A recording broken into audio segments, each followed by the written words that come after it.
For more interesting updates, please subscribe Manavarathi YouTube channel. కనీస వేతనం 26,000 రూపాయలు ఇచ్చేంత వరకు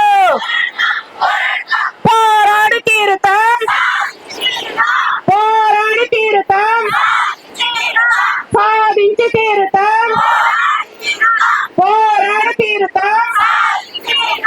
అంగన్వాడీల సమ్మె ఈ రోజుకి 29వ చేరింది. ప్రభుత్వం బెదిరింపు ధోరణులు మానుకోవాలని చెప్పేసి డిమాండ్ చేస్తా ఉన్నాం.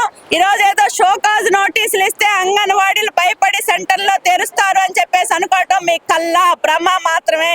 అంగన్వాడీలు రాజకీయాలు నడపట్లేదు. అంగన్వాడీ పోరాటం ఆకలి మంటల పోరాటం.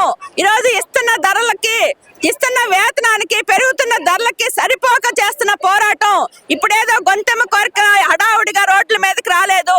4 ఏళ్ల నుంచి ప్రభుత్వానికి చెప్పి చెప్పి చెప్పి కాళ్ళు చెప్పులు అరిగిపోయిన తర్వాత మాత్రమే ఈ రోజు సమ్మెలోకి వచ్చాము. ప్రభుత్వం తప్పుడు ధోరణిలో ఈ రోజు ఏదో పెంచేసామనో, లేకపోతే 10 డిమాండ్లు పరిష్కారం చేసామనో, లేకపోతే షోకాజు నోటీసులు ఇస్తాం బెదరండి అని చెప్పేస్తే అంగన్వాడీలు భయపడరు అని చెప్పేసి చెప్పదలుచుకున్నాం. ఇప్పటికైనా అంగన్వాడీ యూనియన్ చర్చలు పిలవాలి, ఇచ్చిన మాట ప్రకారం వేతనాలు పెంచాలి.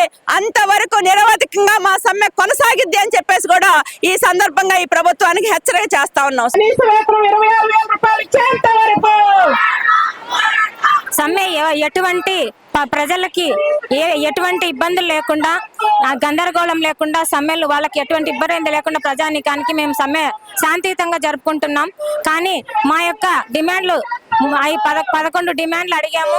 దాంట్లో ఒకటి కనీస వేతనం 26,000 ఇవ్వాలి, కనీస వేతనం 26,000 ఇవ్వాలి, సుప్రీంకోర్టు తీర్పు ప్రకారం గ్రాట్యుటీ అమలు చేయాలి, మాకు మినీ సెంటర్లను మెయిన్ సెంటర్లుగా చేయాలి, వాళ్ళకి వర్కర్తో సమాన వేతనం ఇవ్వాలి, కుటుంబంలో సర్వీస్లో ఉండి చనిపోయిన వారికి కుటుంబంలో ఒకరికి ఉద్యోగం కల్పించాలి, వాళ్ళకి బీమా కల్పించాలి, మెడికల్ లీవులతో కూడినటువంటి వేతనంతో కూడిన మెడికల్ లీవులు అమలు చేయాలి. తర్వాత మాకు వేసవి సెలవులు 52 రోజులు వేసవి సెలవులు ఇవ్వాలి. కాబట్టి ఇటువంటి ప్రధానమైన డిమాండ్లు పంపించే పౌష్టికాహారాన్ని నాణ్యమైనగా సప్లై చేయాలి అనేటువంటి ప్రధానమైనటువంటి 11 డిమాండ్లతో మేము అడుగుతున్నాం. దాంట్లో 4 డిమాండ్లు ఒప్పుకున్నారు. కానీ వాటికి ఇంతవరకు జీవో 2 దాంట్లకు వచ్చింది, 2 దాంట్లకు జీవో కూడా పాస్ చేయలేదు.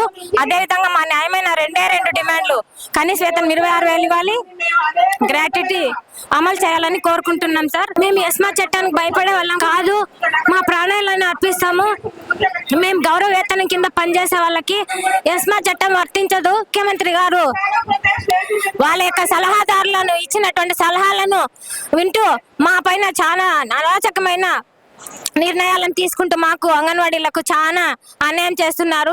కాబట్టి గౌరవ ముఖ్యమంత్రిని మేము ఒకటే వేడుకుంటున్నాం, మేము చాలా న్యాయంగా అడుగుతున్నాము. సజ్జల రామకృష్ణారెడ్డి గారు అంగన్వాడీ సమ్మె రాజకీయం అయిందని చెప్పి ప్రచారం చేస్తున్నారు. ఆయన ఈ సమ్మెను రాజకీయం చెయ్యాలనేటువంటి ఉద్దేశంతో కార్మికుల్లో చీలికలు తీసుకురావాలని ప్రయత్నం చేస్తున్నారు. ఇందులో వైఎస్ఆర్ పార్టీ చాలా మంది ఉన్నారు, వాళ్ళ కుటుంబ సభ్యులు ఉన్నారు, వాళ్ళ భర్తలు వాళ్ళ కుటుంబ సభ్యులు తీసుకొచ్చి ఇక్కడ స్కూటర్ల మీద దించేసి మరి వెళ్తున్నారు. ఇది అన్ని జిల్లాల్లో అన్ని చోట్ల జరుగుతున్నటువంటిది, రాజకీయాలకు అతీతంగా జరుగుతున్నది. కాబట్టే రాజకీయాల ఈ ఉద్యమం అనేటువంటిది ఇన్ని రోజులు కూడా సాగింది, ఇప్పుడు కూడా కొనసాగుతుంది. రాజకీయాన్ని చెయ్యాలని మీరు ప్రయత్నం చేస్తున్నారు. రాజకీయాలకు అతీతం కాబట్టే కొంతమంది రాజకీయ నాయకులు వచ్చి మీకు భోజనాలు పెడతాం, డబ్బులు ఇస్తామంటే మీ భోజనాలు మాకు అక్కర్లేదు, మా బాక్సులు తెచ్చుకున్నాం, మా బాక్సులు అన్నమే తింటామని చెబుతున్నారు. ఆ విధంగా రాజకీయాలకు అతీతంగా ఉన్నారు. అయితే ఇప్పుడు రాజకీయ నాయకులు, రాజకీయ పార్టీలు ఏదైనా చేయాలా.